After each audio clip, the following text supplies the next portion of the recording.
Hey, my friends, it's Matt. This is the 10-Minute Bible Hour podcast, and my voice is still not right from basketball. What is it, 1, 2, 3, 3 nights ago? I really yelled, and then there was a hockey game. I was not thinking. 2 nights later, there's a hockey game, and the team I was rooting for, of course, it's Colorado Avalanche. I root for Colorado sports. I got a breakaway and scored a super important pivotal goal, and I stood up and started to yell, and my daughter grabbed me by the arm and was like, "Don't do it, Dad." And so it was only like a third of a yell, but I think it was a bit of a setback. So here we are. I'm a little bit whispery today. Whatever. It'll just feel like we're hanging out in a library. It'll be real fun.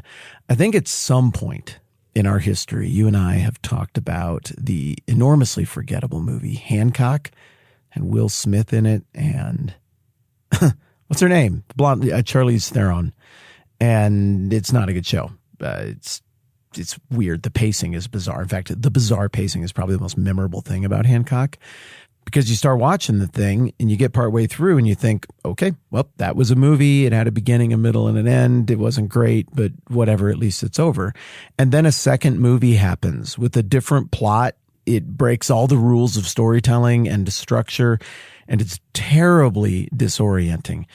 Look, Nehemiah and Ezra are way better than Hancock, just miles better. But I could see how on your first pass or first glance, it might seem like you're getting 2 very different stories. Like the story you're interested in kind of wraps up, and then a whole other thing happens. Now, I'm going to argue in a minute for why I think the structure of Ezra and Nehemiah actually makes a ton of sense. But for now, let's just give it the Hancock treatment and consider why this pacing and structure is a little bit weird. What would you say right now has been the main plot of Nehemiah? This isn't hard. If you've been hanging out with me, you know what it is. I mean, one word gets it done, right? What's the one word that has been the plot? Wall. It's been all about the wall. We got to get the wall built.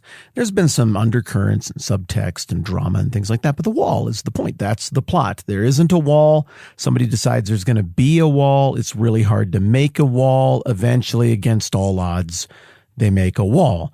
And that's what we get in Nehemiah 6:15. So the wall was completed on the 25th day of Elul in 52 days. High five.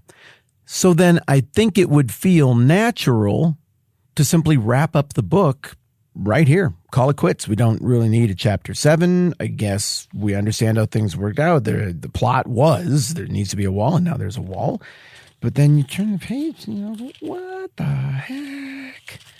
Why is there 13 chapters then? Are we going to do the Hancock thing? Or are we going to have a whole other movie? And the answer is kinda, yeah, we're going to do a whole other movie. But if you zoom out from Nehemiah and you consider the big picture of Ezra and Nehemiah and what these 2 books together, and they were one book in the first place, what these 2 books together are doing, then what we discover is the whole wall thing is really just one act. It's the middle act of the story. Act 1, and you could argue that there's maybe 4 acts here, but I'm going to argue that 2 of the acts fit together and make up one. They're just kind of spaced weird.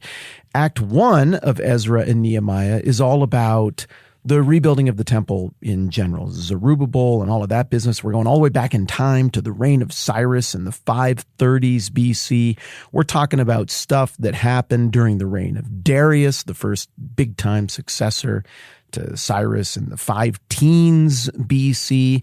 And then there's a big jump in time that happens right in the middle of Ezra at the end of Ezra Nehemiah Act 1.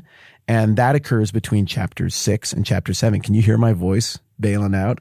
I can hear it bailing out. I think we got this, though. I'm just going to be more library-like. It's going to feel even creepier. That's too much. We can't do the full whisper. I'm going to stop that right now. So I'm going to say Act 1 of Ezra Nehemiah wraps up at the end of Ezra 6. Act 2, or the rest of Ezra, is all about the rebuilding of the people. Zerubbabel rebuilt the temple in the first place, but then along comes Ezra, and now he's the guy who's rebuilding the people. And one of his big concerns in rebuilding the people is making sure that he's rebuilding the right people. That is, the actual returning exiles who are the chosen people of God, a nation of priests set apart. Ezra is very particular about making sure that those who are in, and those who do not have a share in the inheritance are not. Sounds kind of mean by modern standards, but as we discussed yesterday, every nation in all of history has had a sense of who is a part of their nation and who is a foreigner.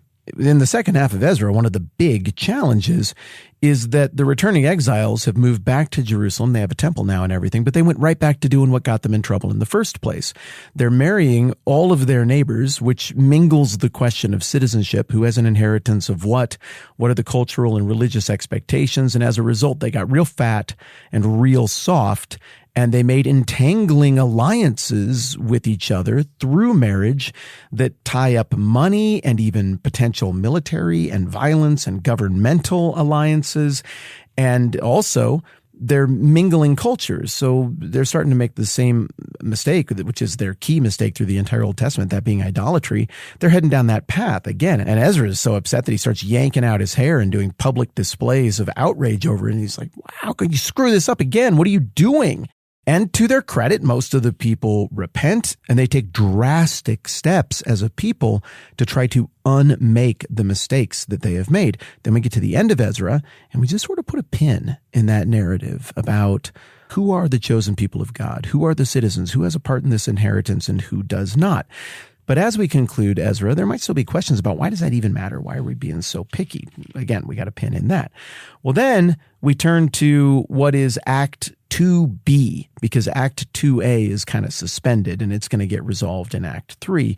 The stuff you and I just did from Nehemiah chapter 1 all the way up to the end of Nehemiah chapter 6 is Act 2B. It's a lot of drama and adventure, and it's about the rebuilding of the wall. Okay, now the wall is rebuilt, but what we discover in chapter 5 with the economic crisis and the exploitative noble episode, and what we discover in chapter 6 that we've been talking about for the last few days with the betrayals from within and the false prophets of God and the nobles doing more discreet, dirty stuff behind the scenes with the enemies, we discovered that the people still aren't fixed. There's been some nice unity. We had a cool build montage. The wall is up. That's great. Most people seem to be in and refocused, but Ezra's attempt to heal things, it hasn't fully taken. And Nehemiah has been focused on the wall. He's dished out a few lectures and forced people to bend the knee on a few things, but he hasn't fixed the people yet either. So it's almost like the structure of this story is we come into it with a great big huge crisis. The Jewish people are in exile and they don't have a temple. Everything's ruined. How will the redemptive plan of God move forward? How will the Jews even survive? But Cyrus the Great comes along and says, go back and rebuild. So big step one is rebuild the temple. But along the way, we get introduced to the idea that really it's about rebuilding the people. Even if you rebuild a temple and make it look really cool, if the people and the generations to come don't get it and they're not behind it and they're not unified in the service of God and rejecting idols, well, I mean, who cares if you have a building? It's going to end up getting toppled because there won't be the social or political or religious will to keep it in place. So it seems like the problem is the temple, but really the problem is the people and getting them to where they need to be. Then in the next episode, which is kind of Act 2, same thing. We got to get a wall built, but does the wall really matter if people inside the walls can be bought for a few bucks and will exploit their own people?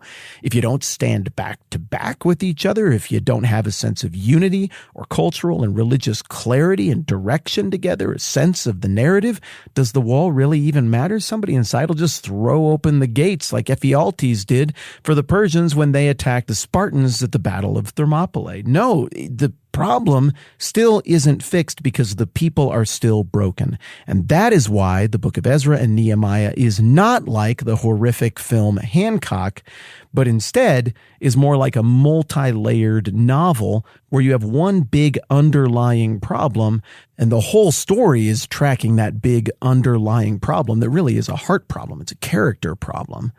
But in the meantime, you've still got crises and adventures that need to get dealt with. But all these crises and adventures really do is serve to demonstrate that the heart of the main character, the character of the main character, that is the returning exiles, is still not where it needs to be. So this third act that you and I are about to embark on, starting in Nehemiah chapter 7 next time around, is where we're either going to sink or swim. La-di-da, you built a temple. La-di-da, you built some walls.